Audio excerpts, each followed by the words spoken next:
नमस्कार विद्यार्थी मित्रांनो, स्वागत आहे पुन्हा एकदा नवीन व्हिडिओमध्ये। तर महावितरणची जवळपास 5000 प्लस पदांची जाहिरात जी आहे ती प्रसिद्ध झालेली आहे आणि त्या बाबतीतला आजचा आपला व्हिडिओ असणार आहे। कशा पद्धतीने जागांचं समांतर आरक्षणानुसार विभागणी असणार आहे आणि काय क्रायटेरिया ते जागांचं तुम्हाला पदांसाठी फॉर्म भरण्यासाठी असणार आहे तेच आपण या व्हिडिओतून बघणार आहोत। तर याची जी लिंक असेल तुम्हाला ती डिस्क्रिप्शनमध्ये असेल आपल्या टेलिग्राम चॅनलची, त्यावरून तुम्ही ॲड जी आहे ते डाउनलोड करू शकणार आहात, जाहिरात तुम्ही बघू शकणार आहात। तर आपण इथे करिअरमध्ये बघूया। करिअरमध्ये आपल्याला जाहिरात सापडणार आहे। ऑफिशियल वेबसाईट जी आहे तिथून सुद्धा तुम्ही ॲडव्हर्टाइजमेंट डाउनलोड करू शकणार आहात। तर करिअरवर क्लिक केल्यानंतर नवीन स्लाइड आपल्यासमोर ओपन होणार आहे आणि त्यामध्ये आपण इथे बघू शकतोय की इथे आपल्याला जी जाहिरात आहे ती इथे भेटणार आहे। तर तीच जाहिरात आपण डाउनलोड करणार आहोत।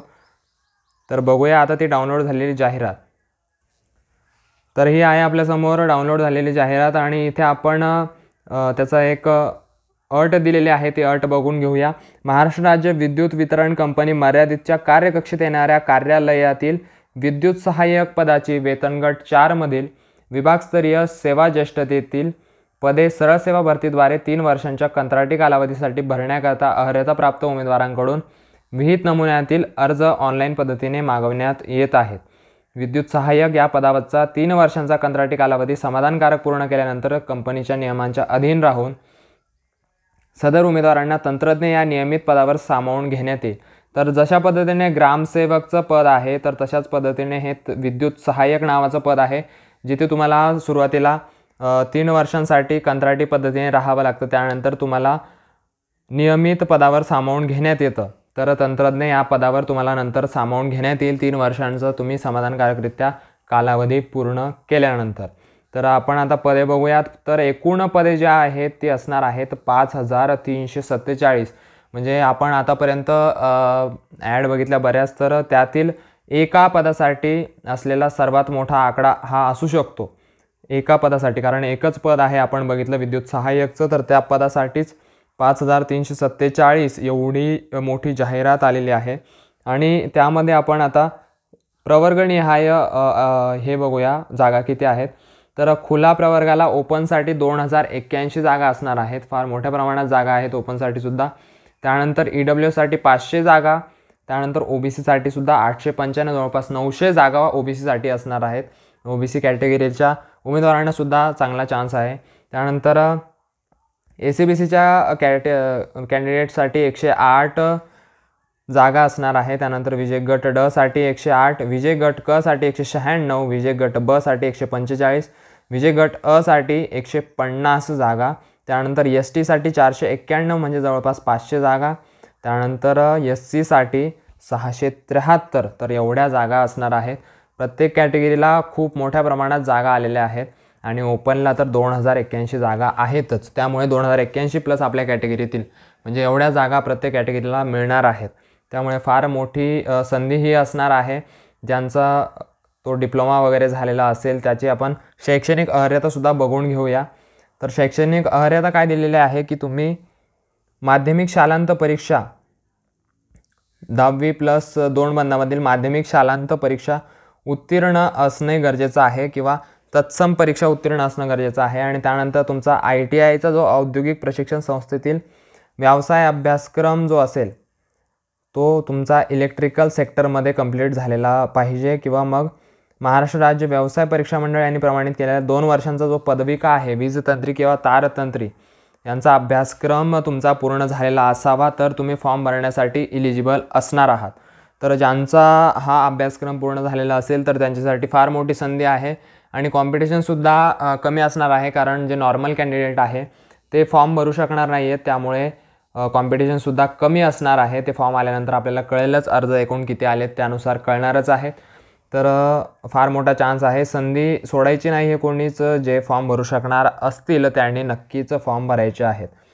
तर उमेदवाराचं जे सामान्य वय आहे ते 18 ते 27 वर्ष, बाकीच्या कॅटेगरीसाठीचं तुम्ही इथे व्यवस्थित बघून घेऊ शकणार आहात।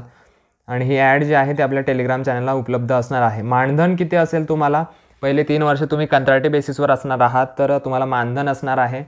प्रथम वर्ष तुम्हाला 15,000 रुपये राहील, त्यानंतर द्वितीय वर्ष 16,000 रुपये आणि तृतीय वर्ष म्हणजे तिसऱ्या वर्षी कंत्राटी पद्धतीनुसार 17,000 रुपये इतकं मानधन असणार आहे. आणि त्यानंतर तुम्हाला तंत्रज्ञ या पदावर सामावून घेतल्यानंतर तंत्रज्ञ या पदानुसार तुम्हाला त्यांचं मानधन असेल.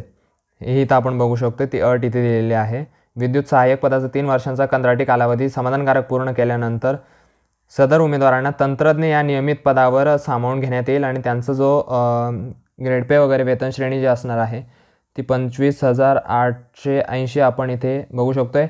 ही हळूहळू अशी वेतन श्रेणी असणार आहे. व्यवस्थित ते बघून घ्या तुम्ही ॲडमधून. त्यानंतर महत्त्वाच्या तारखा इथे दिलेल्या आहेत. ऑनलाईन अर्जाची जी तारीख आहे ती अजून त्यांनी डिक्लेअर केलेली नाही आहे, पण जानेवारीमध्ये त्यांनी सांगितलेलं आहे.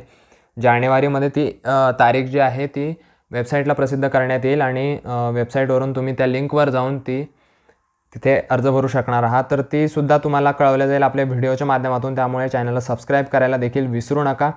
आणि व्हिडिओ तुमच्या मित्रांपर्यंत देखील शेअर करा, लाईकसुद्धा करा, जेणेकरून बाकीच्या विद्यार्थ्यांनासुद्धा याबाबत समजेल. तर बाकीचं आरक्षणाचं वगैरे आहे इथे बऱ्यापैकी, तर ते तुम्ही बघून घ्या व्यवस्थित. ॲड जे आहे ते आपल्या टेलिग्राम चॅनलला उपलब्ध आहेतच. त्यानंतर आपण इथे बघूया तुमचं हे कशा पद्धतीने असणार आहे परीक्षा. तर परीक्षेत तुम्हाला तांत्रिक घटक जो आहे तो जवळपास 110 गुणांसाठी 150 गुणांचे तुमचे पेपर असणार आहे टोटल. आणि त्यापैकी 110 गुणांसाठीचं तुम्हाला तांत्रिक असणार आहे. त्यामुळे तांत्रिकला फार महत्त्व आहे. तांत्रिक विषयांचा अभ्यास ज्यांचा चांगला असेल त्यांना चान्स आहे खूप चांगला. त्यामुळे ज्यांनी तांत्रिक व्यवस्थित केलेलं असेल त्यांनी नक्की फॉर्म भरायचा आहे. तर्कशक्ती, क्वांटिटेटिव्ह ॲप्टिट्यूड आणि मराठी भाषा, त्यानंतर जनरल ॲप्टिट्यूड, तर यांच्यासाठी एवढा स्कोप नाही आहे, फार कमी मार्क्स आहेत, जवळपास 40 मार्काचा आहे. इथं आपण बघू शकतो रिजनिंगसाठी 40 प्रश्न असणार आहे, 20च गुण असणार आहे, म्हणजे जवळपास अर्धाच गुण एका प्रश्नासाठी असणार आहे. आणि इथे तांत्रिकसाठी जवळपास इथे वेगवेगळं विभाजन केलेलं आहे. 50 प्रश्न आहे, 110 गुण आहेत, तर थोडं वेगवेगळं विभाजन आहे. ते प्रश्नांनुसार ते गुणांचं विभाजन असणार आहे. त्यानंतर इथे तुम्हाला निगेटिव्ह मार्किंगसुद्धा असणार आहे. 0.25% 1/4 इतकी निगेटिव्ह मार्किंग तुम्हाला असणार आहे. निगेटिव्ह मार्किंगचं तुम्हाला लक्षात ठेवायचं आहे. त्यामुळे प्रश्न सोडवताना तुम्हाला व्यवस्थित प्रश्न सोडवायचे आहेत. त्यानंतर बाकीच्या ज्या अटी वगैरे आहेत त्या व्यवस्थित तुम्ही बघून घ्यायच्या एकदा. इथे अर्जाची पद्धत दिलेली आहे आणि त्यात सांगितलेलं आहे त्यांनी की जे अर्ज आहेत ते जानेवारी 2024मध्ये ते संकेतस्थळ उपलब्ध करून देण्यात येणार आहे. तर अजून त्याची डेट आलेली नाही आहे, ती डेट लवकरच येईल आणि आपल्याला त्याबाबत समजेल, तुम्हाला ते कळवण्यात येईल लवकरच. ते परीक्षा शुल्क असणार आहे ते 250 रुपये प्लस GST असणार आहे ओपन उमेदवारांसाठी. त्यानंतर जे कॅटेगरीमध्ये असतील त्यांच्यासाठी 125 रुपये प्लस GST अशा प्रकारे शुल्क असेल.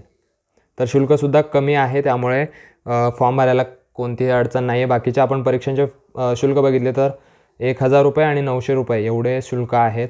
त्या तुलनेने फार कमी शुल्क आहे. त्यामुळे फॉर्म भरताना ज्यांना फॉर्म भरायचा असेल ते नक्कीच फॉर्म भरू शकणार आहेत. तर बाकीच्या ज्या आपल्या अटी आहेत त्या नॉर्मल अटी आहेत सगळ्या.